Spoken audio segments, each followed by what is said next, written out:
నమస్తే welcome to V3 news లక్ష్యం సమాజహితం నేను ఆకాంక్ష బులెటిన్ లో ముందుగా హెడ్లైన్స్ చూద్దాం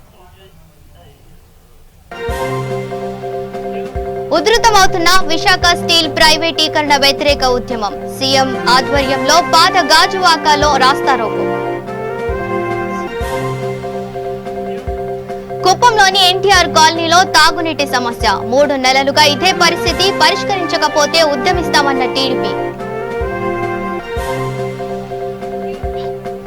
పుత్తూరు డప్పు కార్యకలాపాలకు ఏపీ సర్కారు చేయుత డప్పు దుస్తులు గజ్జలు డప్పు కర్రలు అందజేసిన ఎమ్మెల్యే రోజా గుంటూరులో రేవ్ పార్టీ కలకలం 5 మహిళలతో పాటు 20 మందిని అరెస్టు చేసిన పోలీసులు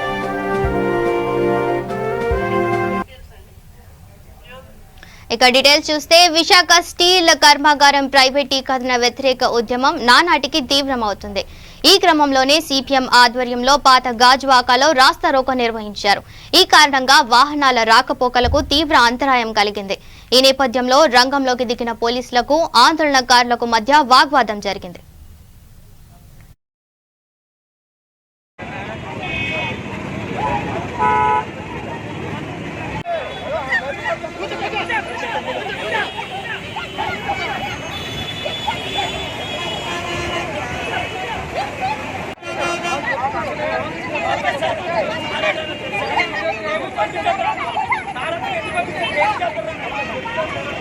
నరేంద్ర మోడీ గారు విశాఖ స్టీల్ ప్లాంట్ని ప్రైవేటు వారికి అంబానీకి అదానికి కట్టిపెట్టే దాంట్లో ఆయన ఒక నిర్ణయం చేసినట్టుగా పార్లమెంట్లో కూడా ప్రకటించాడు. అసలు పార్లమెంటు ఆయనకు 2/3 మెజారిటీ లేదు. ఆ విధానాన్ని మార్చేయడం కూడా ఆయన హక్కు లేదు. కేవలం ఏకపక్షంగా ప్రతిపక్షాలు బలహీనంగా ఉన్నాయనే ఉద్దేశంతో అంబానీకి అదానికి కూడా స్టీల్ ప్లాంట్ కట్టబెట్టే ప్రయత్నం చేస్తున్నాడు. స్టీల్ ప్లాంట్ అంటే సుమారు 26 గ్రామాలు, వేలాది ఎకరాలు స్టీల్ ప్లాంట్కి ఇచ్చినటువంటి నిర్వాసితులు ఇప్పటికీ ఉద్యోగాలు లేకపోయినా ఈ యొక్క స్టీల్ ప్లాంట్ వల్ల మన రాష్ట్ర ప్రయోజనాలకు ఉపయోగపడుతున్నారు. దాంతో అందరూ కూడా దాన్ని సహకరిస్తూ ఉంటే నిర్వాసితులకు ఉద్యోగాలు ఇచ్చే దాంట్లో ఆయన ఏమి ముందుకు రాకుండా కేవలం ఈ ప్లాంట్ని పట్టుకెళ్ళి అదానికి అంబానికి తాకట్టు పెట్టే పని ఎంతవరకు కరెక్టు అనేది మేము ప్రశ్నిస్తూ ఉన్నాం. ఇప్పటికీ ఢిల్లీలో నిన్న ఈరోజు పెద్ద ఎత్తున ధర్నాలు చేస్తూ ఉన్నారు, ఉద్యమాలు చేస్తున్నప్పుడు కూడా ఆయన మొండిగానే మాట్లాడుతూ ఉన్నాడు. ఏదేమైనా 32 ప్రాణ బలిదానం వచ్చినటువంటి ఈ యొక్క ప్లాంట్ని మరి కొన్ని ప్రాణాలు పోయినా కానీ ప్రాణాలు త్యాగం చేసినా కానీ దీన్ని రక్షించుకుంటాం, దీన్ని వదిలిపెట్టేది లేదు. నరేంద్ర మోడీ గారు ఒక్కటే గుర్తుపెట్టుకోండి, మీకు ఓట్లు వేసింది ప్రజలు, ఇది ప్రజాధనం. నీ ఇష్టం వచ్చిన ప్రభుత్వాన్ని అమ్మేస్తానంటే మాత్రం చూస్తే ఎవడు ఊరుకోడు. నీకు మాత్రం మళ్ళీ 2 సంవత్సరాలే నీకు టైం ఉంది. మళ్ళీ ప్రజల దగ్గర రావాలి, మా దగ్గరికి రావాలి, మళ్ళీ మా ఓట్లు అడగాలి. నీకు మాత్రం రాజకీయ భవిష్యత్తు శూన్యం అవుతుంది. నీకు గోరీ కడతారు, అది మాత్రం గుర్తుపెట్టుకుని వెంటనే ప్రైవేటీకరణ విధానం మార్చుకోమని చెప్పి నరేంద్ర మోడీని సిపిఎం పార్టీగా మరోసారి హెచ్చరిస్తాము. ఇక చిత్తూరు జిల్లా కుప్పంలోని ఎన్టీఆర్ కాలనీ వాసులను తాగునీటి కొరత సమస్య పట్టి పీడిస్తుంది. 3 నెలలుగా ఇదే పరిస్థితి కొనసాగుతుంది. ఈ విషయమై కుప్పం టీడీపీ అధ్యక్షులు నేత్రంద్య శేఖర్ మీడియాతో మాట్లాడుతూ 15 రోజులకు ఒకే ఒక నీటి ట్యాంకర్ పంపిస్తే అవి ఎలా సరిపోతాయంటూ ఆగ్రహం వ్యక్తం చేశారు.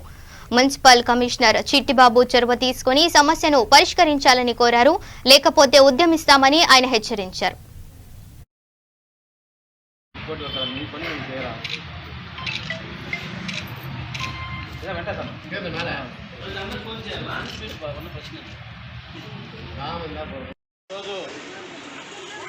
త్రాగునీళ్ళు చాలా ఇబ్బందిగా డీకేపల్లి పంచాయతీ అదే మరిగా 12వ వార్డు సంబంధించిన ఎన్టీఆర్ కాలనీకి సంబంధించిన ప్రజలకు త్రాగడానికి నీళ్లు లేకుండా గత 3 నెలలు 4 నెలల నుంచి తాగేదానికి నీళ్లు లేని ఇబ్బంది పరిస్థితుల్లో ఉన్నప్పటికీ కమిషనర్ గారికి ఉన్నత కుప్పం మున్సిపాలిటీ 12వ వార్డుకు సంబంధించినటువంటి ఎన్టీఆర్ కాలనీలో దాదాపు 3 నెలలుగా నీళ్లు లేక ప్రజలంతా కూడా చాలా ఇబ్బందులు పడుతున్నారు.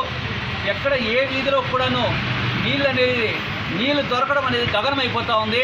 కనీసం 15 రోజులకు 12 రోజులకు ఒక ట్యాంకర్ పంపిస్తే వాళ్ళకి ఎక్కడికి సరిపోతుంది నీళ్ళని కూడా ఆలోచించారు.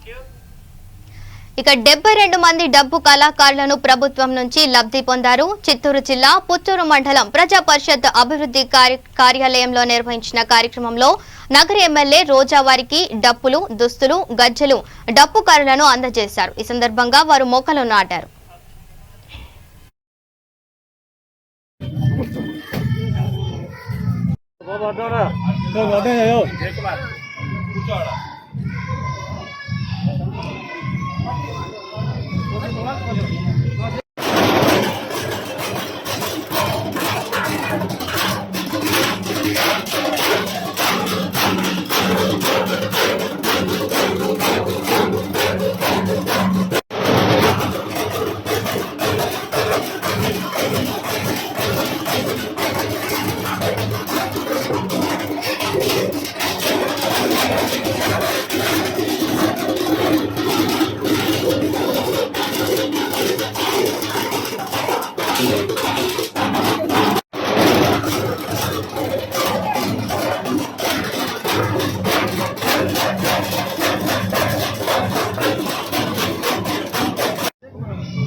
గోపి వెనక ముందుకు పోతాం.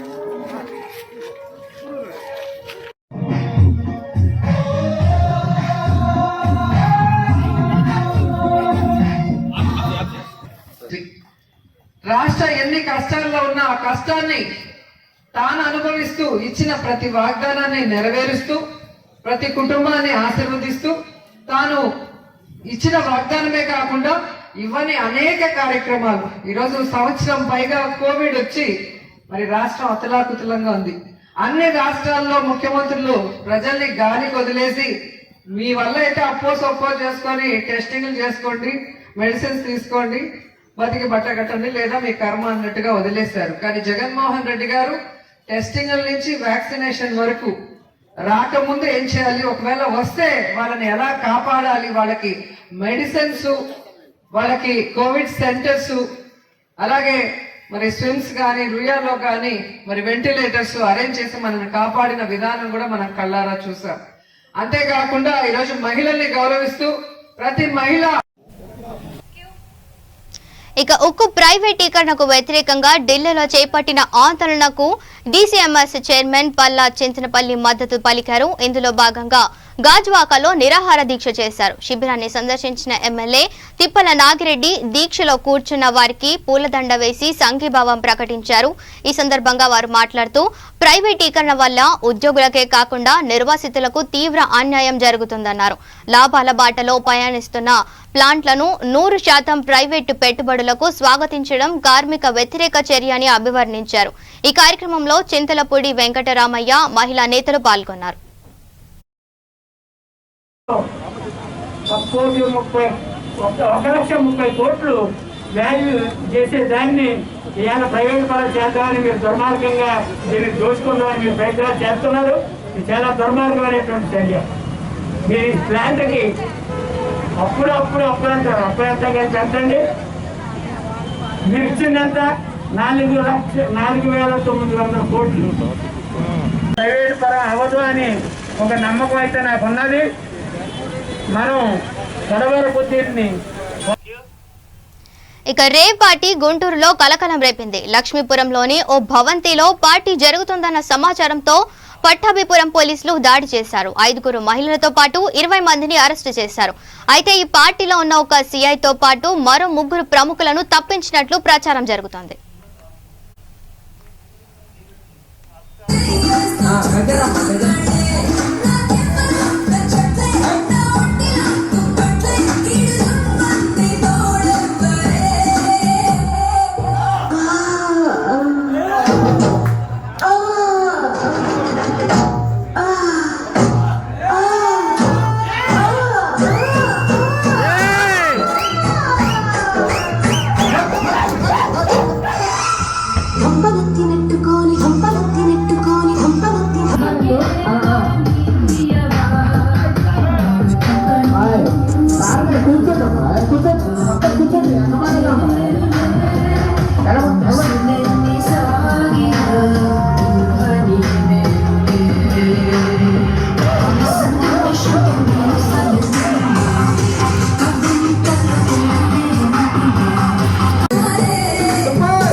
ఇక కడప జిల్లా రాయచోట మున్సిపల్ కార్యాలయంలో పురపాలక సంఘ సర్వసభ్య సమావేశం జరిగింది. ఈ సమావేశానికి ఫయాజ్ బాషా అధ్యక్షతన వహించారు. ఈ కార్యక్రమానికి ముఖ్య అతిథిగా హాజరైన చీఫ్ విప్ శ్రీకాంత్ రెడ్డి ఈ సందర్భంగా ప్రసంగిస్తూ 198 లక్షల వ్యయంతో 4 టీజీఎస్ కేంద్రాలను ఏర్పాటు చేస్తామని తెలిపారు. ఈ కార్యక్రమంలో డీఎస్పీ శ్రీధర్, ఎమ్మెల్సీ జకియా ఖాన్ తదితరులు పాల్గొన్నారు. మాట ప్రకారము మన గౌరవ చీఫ్ విప్ గారు మన రాయచోటి పట్టణంలోని ప్రతి ఒక్కరిని కూడా మహిళలను ఉద్దేశించి అందరినీ ఇక్కడ చేరడం జరిగింది. అందులో భాగంగానే ప్రతి ఒక్కరు కూడా మహిళలు, అక్క చెల్లెమ్మలు, యువకులు, స్టూడెంట్స్ అందరూ కలిసి ఇక్కడ రావడం జరిగింది. అలాగే మన గౌరవ పోలీస్ శాఖ, తర్వాత మన డిఎస్పి గారు అందరూ ఇక్కడ ప్రజలను, మహిళలకు ఉద్దేశించి వాళ్ళకు అవగాహన కూడా చేయడం జరిగింది. ప్రతి ఒక్కరు కూడా దిశ యాప్ని డౌన్లోడ్ చేసుకొని తర్వాత వాళ్ళు కూడా ఒక 20 మందికి వాళ్ళు దాని గురించి వివరించాలి.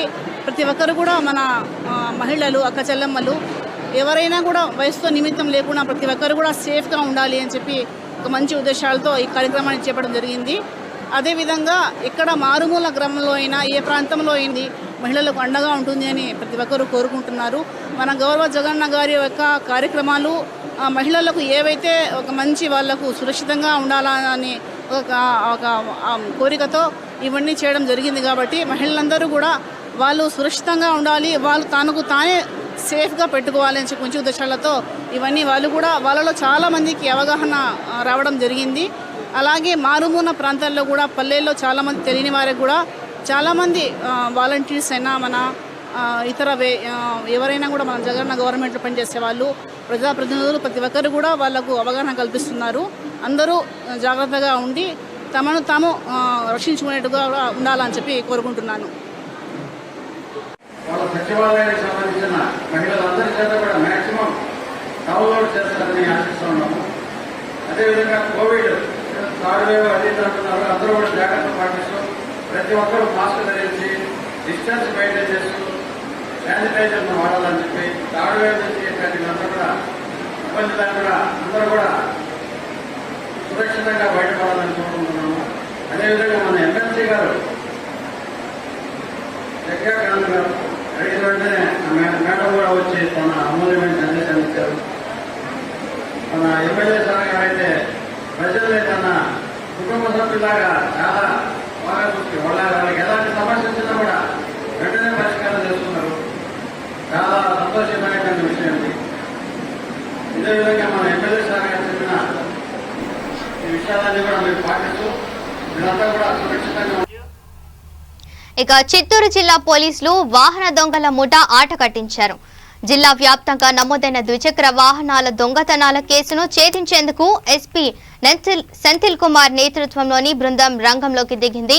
ఆంధ్రప్రదేశ్, కర్ణాటక, తమిళనాడు రాష్ట్రాల్లో వాహనాలను విక్రయిస్తున్న 11 మందిని అరెస్టు చేయడంతో పాటు వారి వద్ద నుంచి 107 ద్విచక్ర వాహనాలతో పాటు ఓ ట్రాక్టర్ను స్వాధీనం చేసుకున్నారు.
ఈ మోటార్ సైకిల్ అఫెండర్స్ దాని మీద సిస్టమేటిక్గా వచ్చేసి క్రైమ్ టీమ్స్ అంతా కూడా ఫామ్ చేసుకొని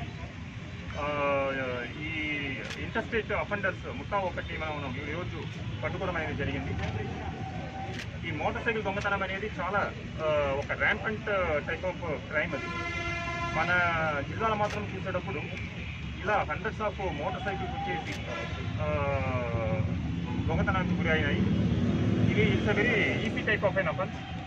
ఎలా అంటే ఎక్కడైనా సెక్లూడెడ్ ప్లేసెస్లో కానీ ఈవెన్ క్రౌడెడ్ ప్లేసెస్లో కూడా ఈ మోటార్ సైకిల్ వచ్చేసి ఎవరైనా లాక్ చేసి పోతారు, కానీ వితిన్ 2-3 మినిట్స్లో ప్లేస్లో వీళ్ళు ఏం చేస్తారంటే ఆ లాక్ని బ్రేక్ చేసుకొని అక్కడి నుంచి బైక్ని వచ్చేసి స్టార్ట్ చేసుకొని తీసుకుపోవడం అనేది కూడా జరుగుతుంది. It is a very common MO.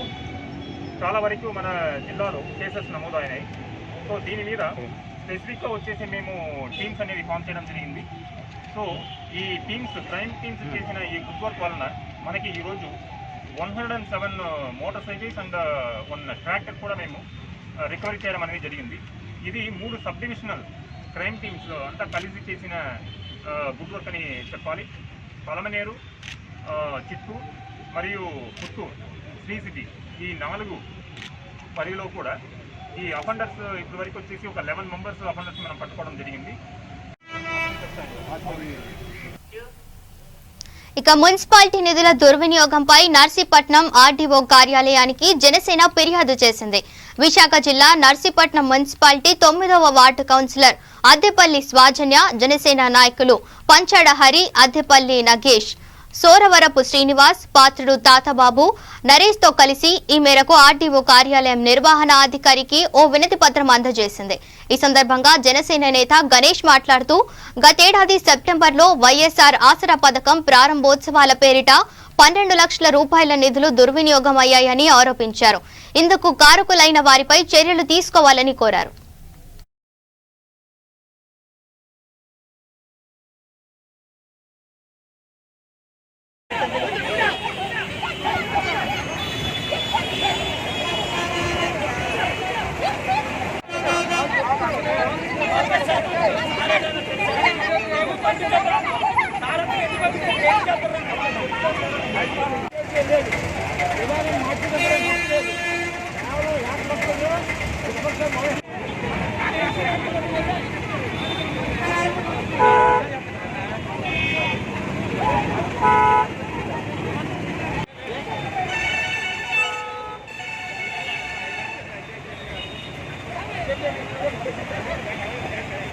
Narendra Modi గారు విశాఖ స్టీల్ ప్లాంట్ని ప్రైవేటు వారికి, అంబానీకి, అదానికి కట్టిపెట్టే దాంట్లో ఆయన ఒక నిర్ణయం చేసినట్టుగా పార్లమెంట్లో కూడా ప్రకటించాడు.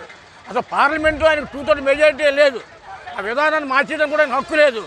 కేవలం ఏకపక్షంగా ప్రతిపక్షాలు బలహీనంగా ఉన్నాయనే ఉద్దేశంతో అంబానీకి, అదానికి కూడా స్టీల్ ప్లాంట్ కట్టబెట్టే ప్రయత్నం చేస్తున్నాడు. స్టీల్ ప్లాంట్ అంటే సుమారు 26 గ్రామాలు, వేలాది ఎకరాలు. స్టీల్ ప్లాంట్కి ఇచ్చినటువంటి నిర్వాసితులు ఇప్పటికీ ఉద్యోగాలు లేకపోయినా ఈ యొక్క స్టీల్ ప్లాంట్ వల్ల మన రాష్ట్ర ప్రయోజనాలకు ఉపయోగపడుతున్నారు. దాంతో అందరూ కూడా దాన్ని సహకరిస్తూ ఉంటే నిర్వాసితులకు ఉద్యోగాలు ఇచ్చే దాంట్లో ఆయన ఏమి ముందుకు రాకుండా కేవలం ఈ ప్లాంట్ని పట్టుకెళ్ళి అదానికి, అమ్మానికి తాకట్టు పెట్టే పని ఎంతవరకు కరెక్టు అనేది మేము ప్రశ్నిస్తూ ఉన్నాం. ఇప్పటికే ఢిల్లీలో నిన్న ఈరోజు పెద్ద ఎత్తున ధర్నాలు చేస్తూ ఉన్నారు. ఉద్యమాలు చేస్తున్నప్పుడు కూడా ఆయన మొండిగానే మాట్లాడుతూ ఉన్నాడు. ఏదేమైనా 32 ప్రాణ బలిదానం వచ్చినటువంటి ఇక అమర్ రాజా బ్యాటరీ కంపెనీ రాష్ట్రం నుంచి తమిళనాడుకు తరలిపోతుందనే వార్త కార్మికులను తీవ్ర ఆందోళనకు గురిచేసింది. ఈ నేపథ్యంలో రేణిగుంట మండలం కరకంబాటి వద్ద ఉన్న కర్మాగారం ఎదుట ఏఐటీయూసీ కార్మిక సంఘంతో పాటు తెలుగుదేశం పార్టీ నాయకులు ప్రభుత్వానికి వ్యతిరేకంగా నినాదాలు చేశారు. ఈ సందర్భంగా Tirupati parliament TDP incharge Narasimha Yadav మాట్లాడుతూ రాష్ట్ర ప్రభుత్వం కక్ష సాధింపు ధోరణి కారణంగానే ఈ ఫ్యాక్టరీ పక్క రాష్ట్రానికి తరలిపోతుందన్నారు. దేశంలోనే బ్యాటరీ రంగంలో 2వ స్థానంలో ఉన్న కంపెనీపై ప్రభుత్వం కక్ష సాధింపు ధోరణిని అవలంబించడం దుర్మార్గమన్నారు. రాష్ట్ర ప్రభుత్వం కళ్లు తెరిచి కంపెనీ యాజమాన్యంతో చర్చలు జరిపి కంపెనీని ఇక్కడే ఉండేలా చూడాలని కోరారు. లేని పక్షంలో రాష్ట్ర వ్యాప్త ఆందోళనకు దిగుతామని హెచ్చరించారు.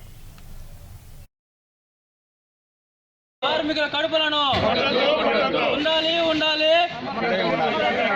ఉండాలి ఉండాలి ఫ్యాక్టరీని ఇతర రాష్ట్రాలు తరలించడాన్ని అమర్ రాజా ఫ్యాక్టరీని ఇతర అమర్ రాజా పట్ల రాష్ట్ర ప్రభుత్వ లక్ష్య వైఖరి అమర్ రాజా ఫ్యాక్టరీ పట్ల రాష్ట్ర ప్రభుత్వ లక్ష్య వైఖరి అమర్ రాజా ఫ్యాక్టరీ పట్ల రాష్ట్ర ప్రభుత్వ లక్ష్య వైఖరి అమర్ రాజా ఫ్యాక్టరీ పట్ల సీఎం నిర్లక్ష్య వైఖరి అమర్ రాజా ఫ్యాక్టరీ పట్ల సీఎం నిర్లక్ష్య వైఖరి అమర్ రాజా ఫ్యాక్టరీ పట్ల సీఎం నిర్లక్ష్య వైఖరి అమర్ రాజా ఫ్యాక్టరీ పట్ల రాష్ట్ర ప్రభుత్వ లక్ష్య వైఖరి మానుకోవాలి అమర్ రాజా పరిశ్రమని పక్క రాష్ట్రాలు తరలించుకోవాలి అమర్ రాజా పరిశ్రమని పక్క రాష్ట్రాలు తరలించుకోవాలి దగ్గర నుంచి రామచంద్ర నాయుడు గారు కానీ గల్లా జయదేవ్ కానీ గల్లా అరుణకుమార్ కానీ వీళ్ళంతా కూడా ఒక పారిశ్రామికవేత్తలే కాకుండా ఏదైతే హాస్పిటల్స్ నిర్మాణం చేశారో మనం చూసాం, అదేవిధంగా స్కూల్స్ కూడా ఏర్పాటు చేశారు. ఈ విధంగా ప్రజలకు కావాల్సిన సౌకర్యాల విషయంలో కూడా శ్రద్ధ కనపరిచి జన్మభూమి పైన ఉన్న ఆకాంక్షతోటి ఎక్కడో విదేశాల్లో ఫ్యాక్టరీలు పెట్టకుండా జన్మభూమి గడ్డపైన ఫ్యాక్టరీలు పెట్టి ఎన్నో వేల కుటుంబాలకి ఈరోజు తిండి పెడతా ఉంది ఫ్యాక్టరీ. ఇలాంటి ఫ్యాక్టరీని ఇతర రాష్ట్రాలకు వెళ్లే విధంగా కుట్రపూరిత రాజకీయాలకు పాల్పడుతున్న రాష్ట్ర ముఖ్యమంత్రి వైఖరి మంచిది కాదు. ఇది పారిశ్రామిక దీనికే గొడ్డలి పెట్టు లాంటిది. కాబట్టి ఇలాంటి వెంటనే కూడా వీళ్ళ యాజమాన్యంతో మాట్లాడి ఒప్పించి ఈ కంపెనీ ఇక్కడ కంటిన్యూ అయ్యేదానికి రాష్ట్ర ప్రభుత్వం ముఖ్యమంత్రి చొరవ. ఇక కాకినాడలో కరోనా కలకలం రేకెత్తిస్తుంది. కళాశాల ప్రాంగణంలోని గర్ల్స్ హాస్టల్లో 15 మంది విద్యార్థినీలకు సోకినట్లు పరీక్షలో తేలింది. దీంతో యూనివర్సిటీ అధికారులు అందరికీ పరీక్షలు నిర్వహిస్తున్నారు. ఈ హాస్టల్లో సుమారు 400 మంది విద్యార్థినీలు ఉంటున్నారు. దీంతో అధికార యంత్రాంగం అప్రమత్తమైంది.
ఇక బులెటిన్ ముగించే ముందు హెడ్లైన్స్ మరోసారి చూద్దాం. ఉధృతమవుతున్న విశాఖ స్టీల్ ప్రైవేటీకరణ వ్యతిరేక ఉద్యమం. సిపిఎం ఆధ్వర్యంలో పాత గాజువాకలో రాస్తారోకో. కుప్పంలోని ఎన్టీఆర్ కాలనీలో తాగునీటి సమస్య. 3 నెలలుగా ఇదే పరిస్థితి. పరిష్కరించకపోతే ఉద్యమిస్తామన్న టీవీ.